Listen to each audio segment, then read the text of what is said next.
Welcome back, folks. Today we're going to be unboxing and reviewing the Star Wars Black Series Return of the Jedi Princess Leia Organa on Endor by Hasbro. And I also want to mention, if you're interested in checking out my toy photography on Instagram, there's a link to that in the description below. Here's the side panel, the mural, description if you want to check it out, side window, bottom, top window. Without any further ado, let's open her up.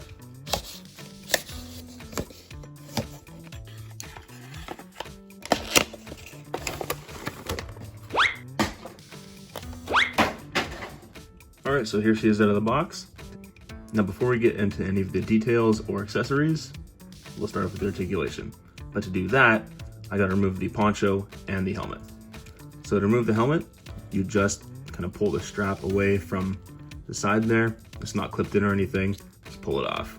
There's just a little kind of spot in there, a little nub, and this kind of rests in there. It doesn't really clip into place or anything. Then to get the poncho off, this pouch also acts as the clip, or the peg, sorry. Just unpeg that, pull the poncho over her head, and then you can pull the belt out and off, like so. So the head comes down to here, up to here, and tilts to the sides, really well actually. It's a full 360 rotation. And then I want to mention, I took off the helmet because with the helmet on, the strap impedes the head articulation a little bit. Not been much, but it's there. It's impeded just a little bit. Arms T-pose all the way. They could come in a little bit more, but it's not terrible. Single jointed arms come up to there. There's also a swivel at the elbow. Right hand is a trigger finger, left hand is a holding hand. Right hand has a vertical articulation. Left hand has a horizontal articulation. It actually goes over really far, although going out, it is a little bit impeded by the watch there. And then of course the wrists also have their full 360 rotation. Torso bends forward like a tiny bit and then comes backward pretty good actually. There's a really good amount of tilt there too.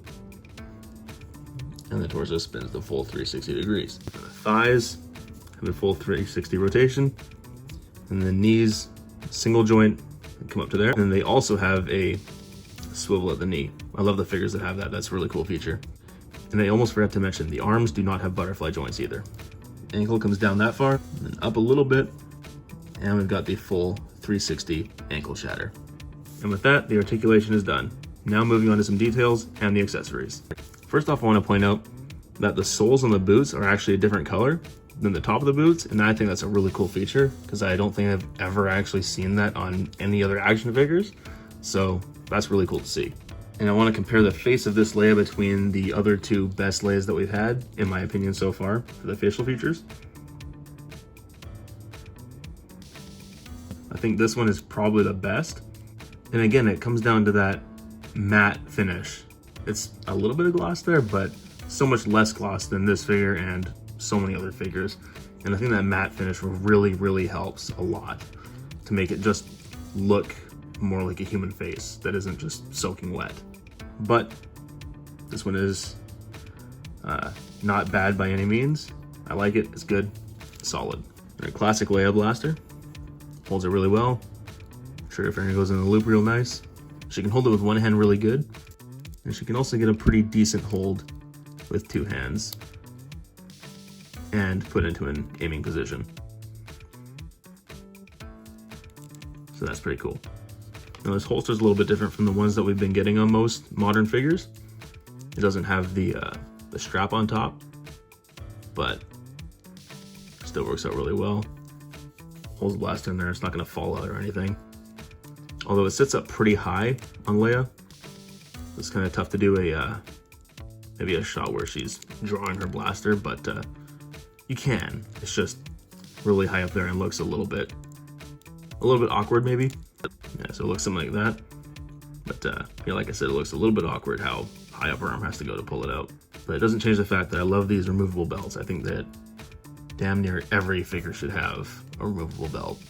All the figures that have belts anyway, which is pretty much all of them in the Star Wars universe, let's be honest. So going back to the poncho, I just slide it over her head, Okay, so you can't actually put it over the whole poncho, it just doesn't fit. But that would have been really nice, it would tighten it up a lot. And so, to put the belt on after the poncho, just slide it through the holes provided in the poncho. Then obviously the peg goes into the peg hole.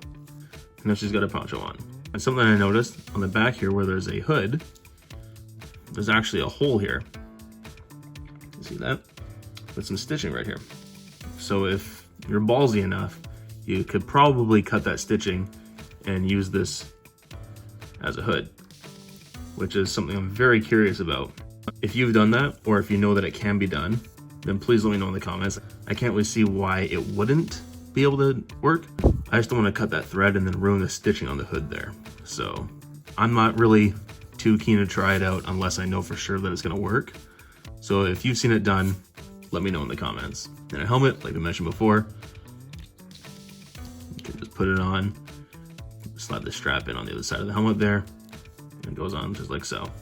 So then obviously, because the poncho and belt are removable, you can use those in other figures. It's pretty well universal as long as the figure is thin enough for the belt, basically. So that would mostly be female figures, as they're just usually thinner bodies. So if you stick around to the end of the video, I'll have some glam shots showing her off. And a quick reminder, if you're interested in my toy photography, there's a link to that in the description below. And if you enjoyed the video, you know what to do. I'd really appreciate a like and a comment with any feedback or questions you might have. And I do lots of other figure reviews, typically these Star Wars 6" Black Series figures, and some tutorials here and there. So if you're interested in that kind of content, please consider subscribing. Otherwise, thank you very much for watching, and you guys have a great day.